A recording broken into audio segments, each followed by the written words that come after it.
ପ୍ରଭୁଙ୍କର ବିଷୟରେ ମୋତେ ପାଠ ପଢ଼ିବା ତ ଅଛି, କିନ୍ତୁ ଯଦି ପ୍ରଭୁଙ୍କର ଯଦି ଦୁଇ ଚାରିଟା ବାକ୍ୟ ଜାଣି ଦେଇଛି বা ଭଲ ଆରାଧନା କରୁଛି ବା ଗୀତ ଗାଉଛି ତାର କେତେ ଗର୍ବ।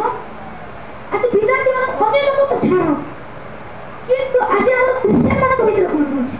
ମୁଁ ଭଲ ଗୀତ ଗାଏ, ମୁଁ ଭଲ ପ୍ରାର୍ଥନା କରେ, ମୁଁ ଏତେ ଆରାଧନା କରେ ଲୋକମାନେ ପୁରା ଚେଞ୍ଜ ହେଇଯିବେ। ମୁଁ ଏତେ ପ୍ରାର୍ଥନା କରେ ଇମ୍ପ୍ରେସ ହେଇଯିବେ। ତମେ ପ୍ରଭୁକୁ ଇମ୍ପ୍ରେସ କରୁଛ ନା ଲୋକମାନଙ୍କୁ ଇମ୍ପ୍ରେସ କରୁଛ?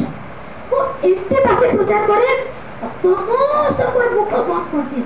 ଏଭଳି କରିବା ଉଚିତ ନୁହେଁ। এটা কোনো গর্ব হয় কি?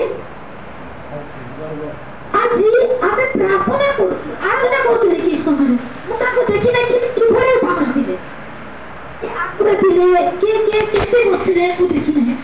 କିନ୍ତୁ ଆମେ ତାଳି ମାରିବାଟା ମଧ୍ୟ, ପ୍ରାର୍ଥନା କରିବାଟା ମଧ୍ୟ, ଆରାଧନା କରିବା, ବାକ୍ୟ କରିବା, ପ୍ରତ୍ୟେକ ବିଷୟ କାହାକୁ ଇମ୍ପ୍ରେସ କରୁଛେ? ମଣିଷକୁ ନା ପ୍ରଭୁକୁ?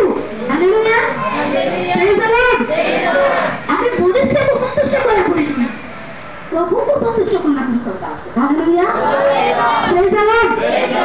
କିଏ ତମର କଣ ତ ତମ ପ୍ରଚାର, ତମ ପ୍ରାର୍ଥନା, କିଏ ତମର ଖୁସି ହୁଅନ୍ତୁ ଯାଆନ୍ତୁ, କିଛି ଫରକ ପଡିବ ନାହିଁ। ପ୍ରଭୁ ଗୌରବ ପାଇଲେ ତ। ହାଲେଲୁୟା, ପ୍ରେଜ୍ ଦ ଲର୍ଡ। ଆଜି ମୁଁ ଚାହେଁ ନାହିଁ ଏ ଫୁଲ ମାଳ କି ଏ ଜାଗା ମାନେ ମୋ ପାଇଁ ଗୋର କାଢି ହୁଏ କାହିଁକି ନା ମୁଁ ଗୌରବ ପାଇବା ଯୋଗ୍ୟ ନୁହେଁ। ଗୋଟେ ଧୂଳି ମାତ୍ର, ପ୍ରଭୁ ଧୂଳିରେ ବନେଇଛନ୍ତି, ତାଙ୍କର ପାଦକୁ ମୋତେ ଛେପିବି ଯୋଗ୍ୟ ନୁହେଁ। ତ ଏ ଫୁଲ ମାଳ ପ୍ରଭୁ ପାଇବା ଯୋଗ୍ୟ, ମୁଁ ନୁହେଁ।